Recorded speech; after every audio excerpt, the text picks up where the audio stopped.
Hey everyone, Alex here. This will be a shorter intro. If you want the full one, check out the first part of the Behind the Ostium series, which I highly recommend if you want to do this in order.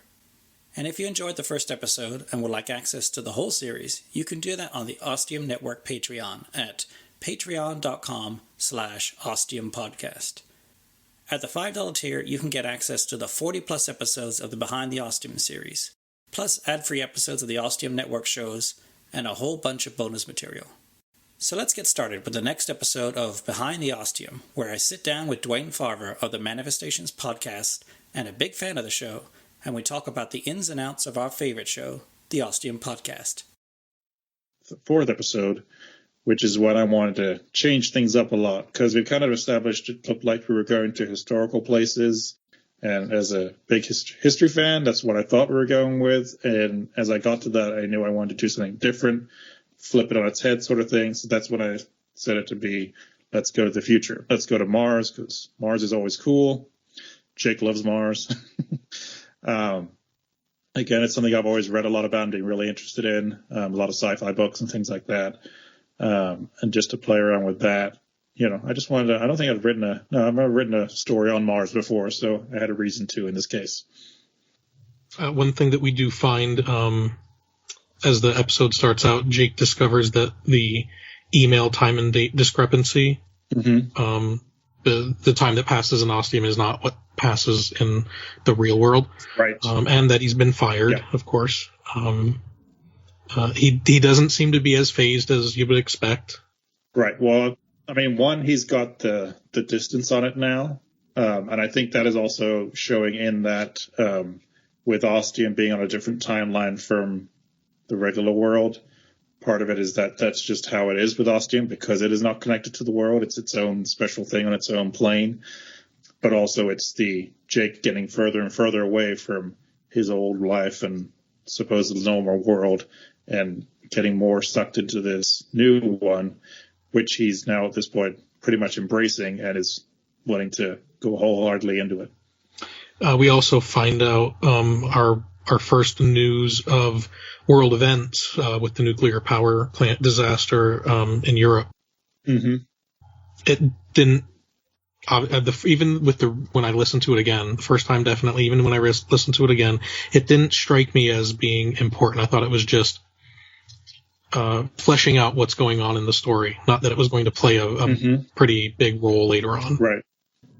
I think I was probably the same way as I wrote it. It was one of those things to put in and give it more texture to the world. But I also think also in the back of my mind, I was starting to set something up and planting the seed of doubt in Jake's mind as to whether this great new thing that I'm really enjoying and doing now in this new world of Ostium and everything might be having a negative effect on that old world that I'm now leaving behind, disconnecting from, that might have some sort of toll on it, which we still haven't really resolved in the overall story. But I just wanted to start to plant that in his mind because, as we know with Jake, sometimes he jumps into decisions, but he's also hesitant about a lot of stuff too. He still has a conscience, that's for sure. Yeah. Well, and this is also very representative of the voice actor Chris Fletcher in real life. Getting him to decide on something on a menu can take some time. So I'll put up a little bit of Chris in there. The other thing I did put in this episode, too, is the little museum, little nod to all the little past rovers and explorers that we've had on Mars. So I wanted to just put that in there because it was fun. And then going back real quick to the time discrepancy, I think part of my reason also putting that in there is I'm doing a time travel story, so some timey-wimey stuff has to come up at some point, and I wanted to put it in, to show there was something weird going on with time. It was a perfect vehicle to just drive home how different of a place Ostium is. It's not just a town that's sitting somewhere. It's a town that's not really where you expect it. I don't know how to word it without sounding very Doctor Who-ish. Yeah. Well, and as I talk and think about it right now, in which I believe we talked about when we did our last Behind the Ostium. I think this is actually Behind the Ostium 3, since we did that one from PodCon, where I was talking about with my writing, I tend to write about people who don't feel they belong and they go to places that are magical or, possibly impossible. And here we have an exact case of that, which I might not have seen until just now. I appreciated the door number 4 was an outhouse. That was a nice touch. I think because I mentioned that earlier too, so it's like, well, I gotta deliver, right? Yep, exactly. And I like how you were talking about when you get to Mars. It was pretty evident to me anyway that it was in the future. It wasn't just a little bit in the future. It was, a pretty significant jump in the future. Yeah. And then with the station there and the ships and stuff. Right.